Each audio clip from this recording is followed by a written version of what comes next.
Well, big music translates in Gaelic as kill more, and it's the most serious form of bagpipe music, which is pibroch. And pibroch is always going to be a lament or a salute. It's always going to have this very kind of grave, formal function. And the music is big. It's big in heart. It takes on enormous themes, and it's spacious in the sense that it takes quite a long time to play. I mean, some pibroch take 20 minutes or so, and this is played without interruption. And we move through an opening movement, which is called an urla, which means ground, and we move through the variations.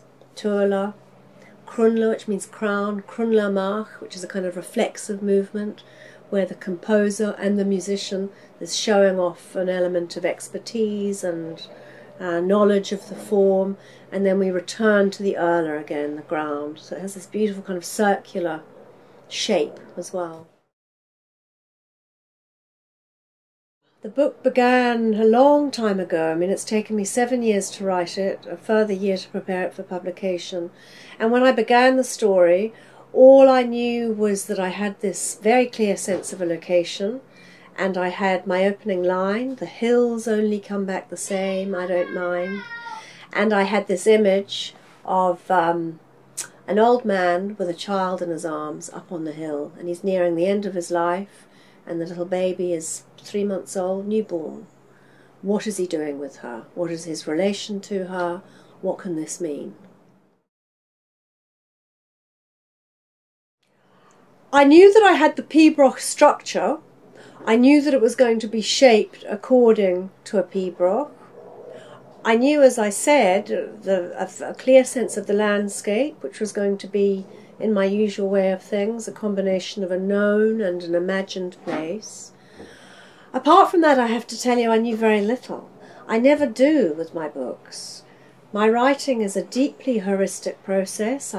I come to understand the story by writing it. I have to write my way into the story. I never have a clear idea at the outset where things are going.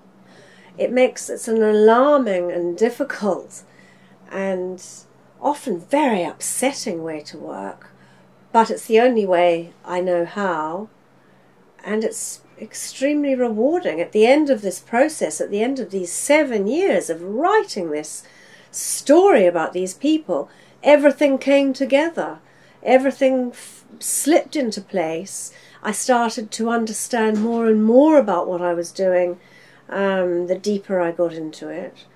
So, very, very richly imaginative experience. One that creates its own aesthetic. I mean, I often think, and I'm not alone in this, I think I have more in common with artists, with painters and sculptors than I do with writers. I often think I have more in common with musicians. This sense of, there's a wonderful line by Rauschenberg where he talks about the function of art is to remove the image from that other thing. I love that idea. I love that idea of a book being, of a story being its own metaphor. That it's not like something, it's not mimetic in this way. It's not trying to be like life, it is its own life. Well, secrets are the very pleasure of fiction, are they not? This idea that words contain secrets, that we might come closer to the secret, that we might understand the secret. I think there's a lot that goes on in fiction that's kind of rather tiresomely ignores that deliciousness. Secrets are at the heart of how we live. We can't possibly tell each other everything. We can't possibly behave in the way that most novelists would have us behave in novels. It's impossible to render our lives to each other.